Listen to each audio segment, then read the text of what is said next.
Hai halo, assalamualaikum, apa kabarnya? Dan di video kali ini kita tidak akan mempelajari tentang matematika untuk sementara. Kenapa? Karena khusus di video kali ini saya ingin mengucapkan banyak terima kasih kepada kalian semua yang sudah mensupport channel ini. Karena pada hari Jumat tanggal 28 Agustus 2020 kemarin, channel ini tuh terpilih menjadi kreator naik daun atau kreator on the rise. Nah, saya akan ngejelasin apa saja sih yang saya dapetin selama berada di trending selama menjadi kreator naik daun. Jadi saya akan share semuanya di sini dan sekaligus saya juga akan ngejawabin beberapa pertanyaan yang masuk di kolom komentar. Oke? Untuk itu disimak terus videonya. Jadi saya sehari sebelum jadi kreator naik daun itu sekitar hari Kamis ya, di tanggal 27 Agustus 2020 saya tuh dapetin email dari YouTube yang isinya kira-kira ngasih tahu kalau saya itu adalah the next creator on the rise. Saya tuh sebetulnya mikir ini tuh apa dan saya nggak ngerti sama sekali. Nah, besoknya saya dapet email yang sama. Saya sudah berada di halaman trending untuk 24 jam ke depan. Saya tuh nggak percaya. Akhirnya saya lihat di kolom trending, ternyata emang beneran ada. Nah, kenapa sih channel ini tuh bisa menjadi creator on the rise? Jadi menurut YouTube sendiri, kriteria untuk sebuah channel menjadi kreator naik daun ada 3. Yang pertama, memang jumlah penonton di channel tersebut sedang meningkat. Ya, di keadaan sekarang ya, dengan kondisi yang saat ini, emang channel ini itu lagi dibutuhkan oleh banyak orang karena emang murid-murid itu yang biasanya belajar di sekolah ini harus belajar di rumah. Jadi mereka tetap harus cari belajar tambahan di rumah, bagaimana cara bisa mengerti pelajaran di sekolah tanpa diajarkan guru seperti biasanya. Jadi emang peningkatan dari penonton ini emang dikarenakan oleh faktor itu. Dan yang kedua, menurut YouTube untuk sebuah channel menjadi kreator naik daun adalah peningkatan jam tonton. Ya, emang sebanding sih dengan poin pertama tadi, ketika sudah banyak yang nonton ya pasti jamnya juga akan meningkat. Dan yang ketiga, frekuensi upload video. Ya, selama bulan Agustus ini saya itu sudah mengupload sekitar 21 video. Jadi hampir ya mungkin dalam seminggu bisa 5 kali gitu ya. Oke, jadi apa sih yang saya dapetin selama menjadi kreator naik daun di YouTube selama 24 jam? Jadi sebelumnya satu malam sebelum saya berada di trending itu saya ingat banget subscriber saya itu sekitar 39.500. Namun setelah saya tidak lagi berada di trending itu subscriber saya menjadi 47.700. Jadi selama 24 jam perkiraan itu saya dapat sekitar 8.200 subscriber ya.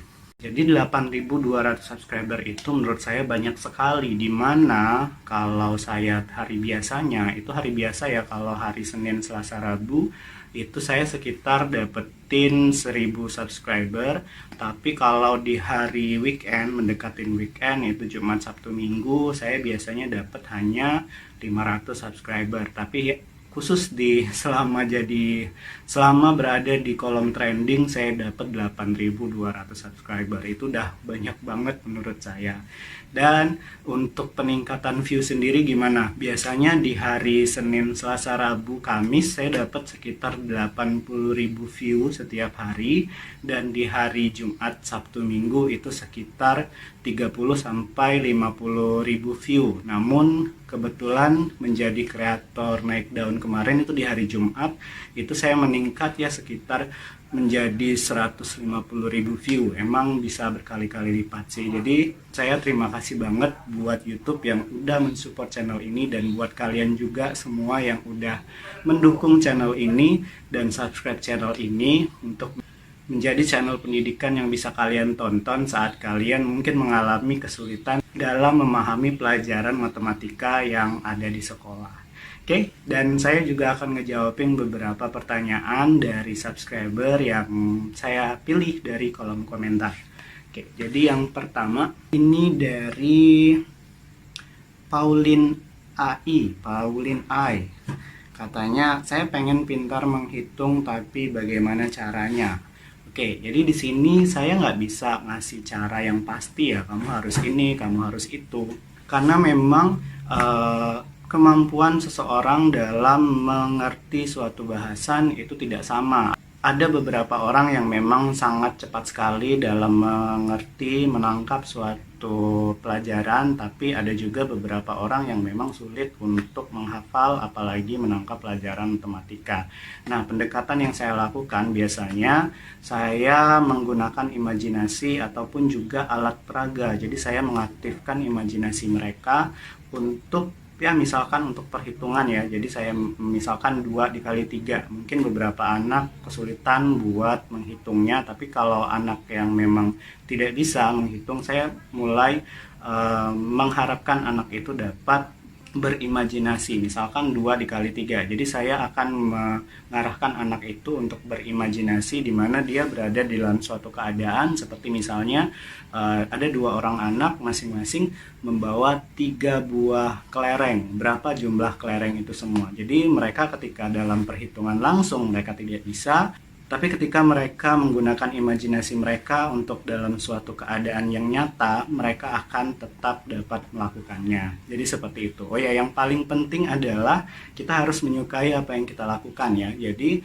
ketika kamu ingin mengerti pelajaran matematika, yang pertama kali harus dilakukan adalah kamu harus menyukainya, jangan menghindarinya. Oke, kita jawab lagi pertanyaan selanjutnya. Semangat kakak, saya sangat berterima kasih sekali atas ilmu yang telah diberikan karena sangat membantu saya. Ini dari Anis Al-Kais. Udah lama sekali nggak sekolah, tiba-tiba semenjak anak sekolah ada sistem belajar online dan di rumah ada 3 orang anak. Sekeluarga kadang heboh buat ngerjain tugas dari guru, tapi dengan adanya video kakak kami sangat terbantu. Semangat terus. Oke, terima kasih nih buat Anis Al-Kais. Jadi ya seperti yang saya katakan tadi ya, jadi dalam keadaan yang sekarang memang kita dituntut untuk lebih dekat dengan anak, lebih dekat dengan keluarga, dengan adik gitu ya. Jadi saya sangat kagum dengan orang tua di rumah yang memang dengan kegiatan yang emang sudah padat, kalian harus bekerja, mencari uang, dan juga harus ditambah lagi dengan keadaan sekarang harus ngajarin anak di rumah. Saya ngucapin salut, ngucapin terima kasih buat para orang tua yang memang sudah mengajari anaknya dengan sabar selama periode ini ya. Dan teruslah begitu, semoga kalian semua dapat belajar bersama-sama dengan anak dan waktu bersama-sama dengan anak itu menjadi lebih banyak. Oke, pertanyaan selanjutnya ini dari Robi YK. Andai guru matematikanya kayak gini, pasti saya bisa ngerti. Oke, jadi sebelumnya di sini saya sangat bersyukur ya, karena emang ya semoga banyak orang yang menonton video saya bisa menjadi lebih paham dengan pelajaran matematika. Tapi saya juga berharap murid-murid di sekolah juga paham dengan keadaan guru ya. Jadi saya mungkin bisa mengajar dengan lebih baik, dengan lebih tenang, karena emang saya ngajarinnya depan HP. Depan HP, nggak ada orang yang saya ajar, saya cuma merekam apa yang saya tulis. Jadi kalau dibandingkan dengan guru di sekolah itu harus ngajar murid yang banyak ya, hampir 40 orang gitu dalam satu kelas, harus teriak dan harus lain-lain. Itu emang bukanlah suatu pekerjaan yang mudah. Jadi saya harap kita juga bisa menghormati guru yang ada di sekolah ya, dan untuk masalah mengerti pelajaran ya kita emang diwajibkan untuk menambah pelajaran di luar jam sekolah. Jadi jangan mengandalkan pelajaran yang ada di sekolah doang. Jadi kita harus menambah ya, mungkin kalau kalian yang punya support yang baik ya dari orang tua, kalian bisa berlangganan bimbel untuk sekarang, bisa kursus atau les privat. Tapi kalau kalian yang emang tidak bisa untuk ikut bimbel ya kalian bisa membentuk grup kelompok di kelas kamu untuk kerja kelompok bersama. Oke, saya harap ya bisa dipahami lah. Selanjutnya dari Tina S.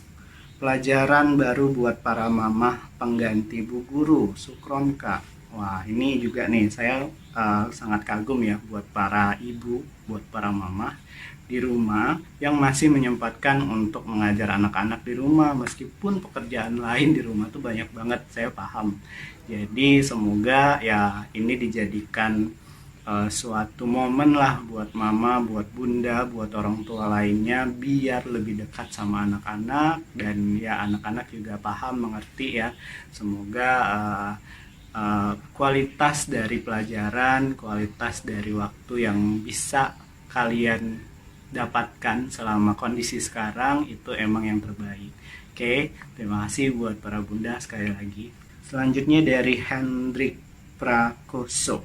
Salah fokus sama tulisannya, bagus banget angkanya, beda sama tulisan kita semua. Sukses buat channelnya, semoga grow up untuk mencerdaskan anak bangsa Indonesia. Siap-siap dapat support dari pemerintah. Wow, ini udah terlalu jauh ya menurut saya, karena emang saya membuat channel ini karena emang untuk membagikan ilmu yang saya punya, karena emang ya saya nggak bisa kerja di luaran seperti orang biasa, jadi ya saya ingin mencari peluang kerja yang lain dan salah satunya adalah ini. Dan kalau emang bisa sampai support pemerintah, saya sangat saya sangat senang banget pastinya. Tapi ya kalau nggak disupport pun ya it's okay, nggak apa-apa. Tapi kalau seandainya Bapak Menteri gitu, misalkan Pak Nadiem Makarim mungkin mau mensupport, ya kami selagi kreator ya, saya banyak banget kreator pendidikan di Indonesia yang emang ya menurut saya cukup membantu lah buat seluruh pelajar yang kesulitan dalam memahami pelajaran selama kondisi sekarang ini. Terus ada dari Dimalati Sihura. Terima kasih atas videonya karena aku mendapatkan peringkat 10 besar dan guruku mengajak aku ikut lomba penjumlahan. Nah ini salah satu ya yang saya harapkan, jadi emang mereka mengerti pelajaran yang saya sampaikan. Tapi intinya tuh bukan itu. Yang saya harapkan adalah kalian emang bisa belajar sesuai dengan bakat yang kalian punya. Kalau emang kalian punya bakat di bidang lain, it's okay, kembangkan bakat kalian. Tapi kalau kalian memang seandainya tidak memiliki bakat di matematika, nggak apa-apa. Kalian bisa mengembangkan bakat kalian yang lain. Jadi jangan terfokus sama matematika ya. Jadi kalian boleh belajar matematika kalau emang suka, tapi ketika kamu punya bakat lain, jangan sampai bakat lain kamu itu diabaikan. Jadi ya kembangkanlah bakat yang kamu punya. Kamu mau jadi apapun silahkan, selagi itu semuanya positif. Di sini saya tidak berharap semua kalian bisa mengerti matematika. Saya juga tidak berharap kalian ikut olimpiade, menang juara segala macam. Selagi kalian emang mampu mengembangkan bakat kalian meski tidak di matematika, itu saya sudah senang. Oke, itu saja video untuk ya ucapan terima kasih sekaligus ngobrol ya. Jadi saya mengucapkan terima kasih dan insya Allah saya akan mengupload video-video baru yang ya mudah-mudahan bermanfaat untuk kita semua. Oke, sekian dari saya dan saya ngucapin wassalamualaikum warahmatullahi wabarakatuh.